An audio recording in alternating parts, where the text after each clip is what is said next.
जय प्रभु श्री राम जी।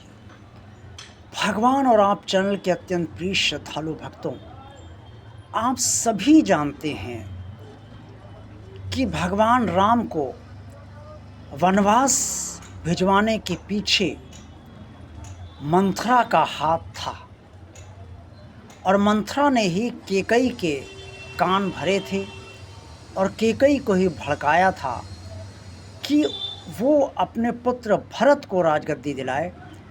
और जो वचन उसने राजा दशरथ से लेना अभी तक सुरक्षित रखा है, उस वचन को अब वो ले, और ताकि उसके पुत्र भरत को राजगद्दी प्राप्त हो और राम को वनवास भेज दो ताकि भरत की राजगद्दी सुरक्षित रहे और 14 वर्ष का वनवास भेजो।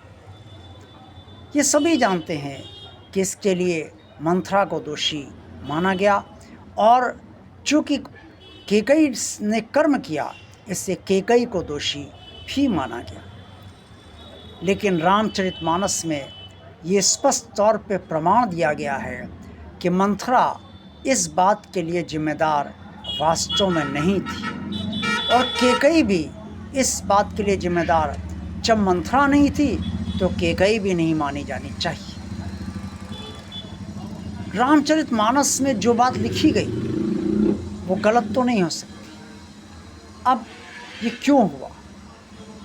मंथरा का क्या स्वार्थ था कि वो कैकेयी के कान भरकर भरत को राजगद्दी दिलाए और राम को वनवास दिलाए?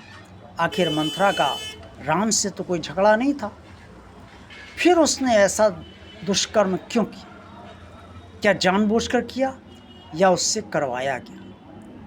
दरअसल रामचरितमानस में इसके पीछे जो रहस्य बताया गया है वो ये है कि प्रभु राम के आकाश के प्रकट होने से पहले, यानी कि प्रभु राम का अवतार होने से पहले जो आकाशवाणी हुई थी, इसके बारे में भगवान आप चैनल ने एक वीडियो भी डाला है जिसे आप सब अवश्य देखिएगा, अगर अभी तक आप सबने नहीं देखा है तो, कि प्रभु राम के प्रकट होने से पहले आकाशवाणी क्या हुई थी।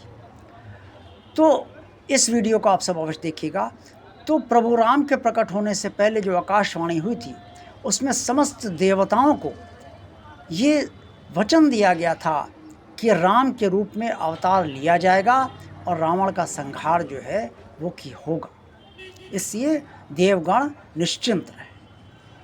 अब जब राम छोटे थे और राम को से सभी प्रेम करते थे, माता कैकेयी भी राम को अपना पुत्र मानती थी, सुमित्रा तो पुत्र मानती थी और कौशल्या के तो राम पुत्र थे ही।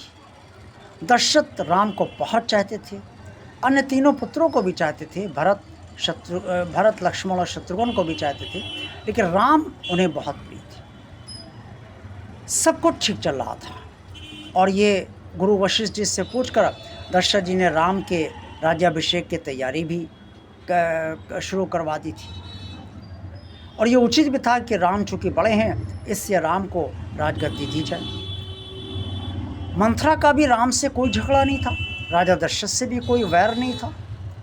अचानक मंथरा के मन में दुर्बुद्धि जो निवास की, वो इसलिए की कि जब देवताओं ने ये देखा कि अगर राम का राज्याभिषेक हो गया और राम पिता की आज्ञा को नहीं टाल पाएंगे, तब जो वचन आकाशवाणी में उन्हें मिला है वो मिथ्या हो जाएगा और फिर देव डर गए कि हमारा क्या होगा, रावण तो हमारा जीना ऐसे ही हराम किए हुए और हराम कर देगा। अब क्या किया जाए? तब वो ब्रह्मा जी के पास गए और उसके बाद माता सरस्वती जी ने मंथरा की बुद्धि पलटी और मंथरा की बुद्धि में प्रवेश करके उन्होंने मंथरा को दुर्बुद्धि दे दी।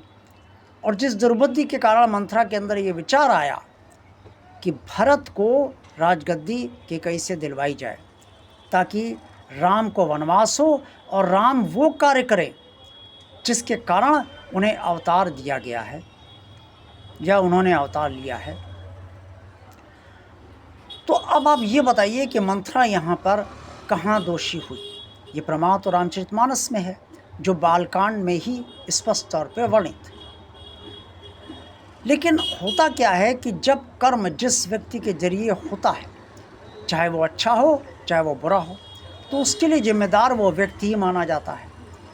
इसलिए मंथरा को दुष्ट मंथरा कहा गया और कैकेयी को स्वयं भरत जी ने भी दुष्ट माता कहा, क्योंकि जब मंथरा ने कैकेयी के कान भरे तो कैकेयी उनके बहकावे में आ गई और कैकेयी की भी बुद्धि पलट दी गई थी।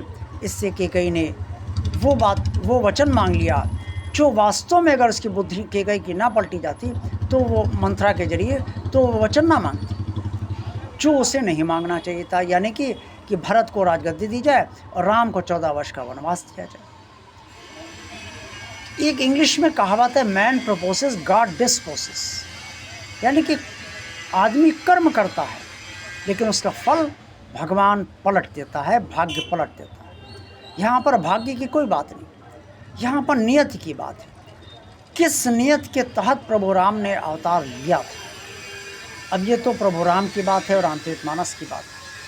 लेकिन आम जिंदगी में हर व्यक्ति को दोषी माना जाता है उसके दुष्कर्म के लिए।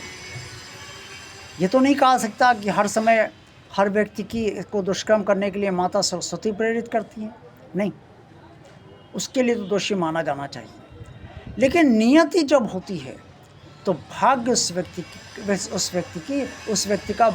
व्यक्ति की बुद्धि को उलट देता है और तब वो व्यक्ति ना चाहते हुए भी वो दुष्कर्म कर बैठता है जो वो वास्तव में नहीं करना चाहता। ऐसा सिर्फ सदाचारी व्यक्ति के साथ ही होता है, दुराचारी के साथ नहीं होता। दुराचारी तो दुराचारी है ही है, वो तो हमेशा बुरा सोचता है।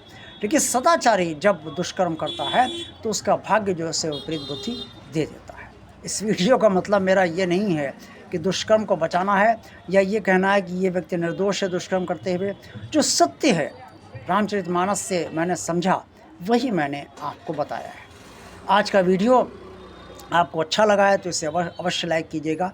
जिन प्रिय श्रद्धालु भक्तों ने अभी तक भगवान आप चैनल को सब्सक्राइब नहीं किया है वो इसे भगवान का कार्य मानकर सब्सक्राइब अवश्य कर दें। इस चैनल को और इस वीडियो को ज़्यादा से ज़्यादा लोगों को शेयर कीजिए और इस भगवान आप चैनल की प्लेलिस्ट भी आप सब अवश्य देखिए। आप सबका कल्याण हो। जय प्रभु श्री राम जी।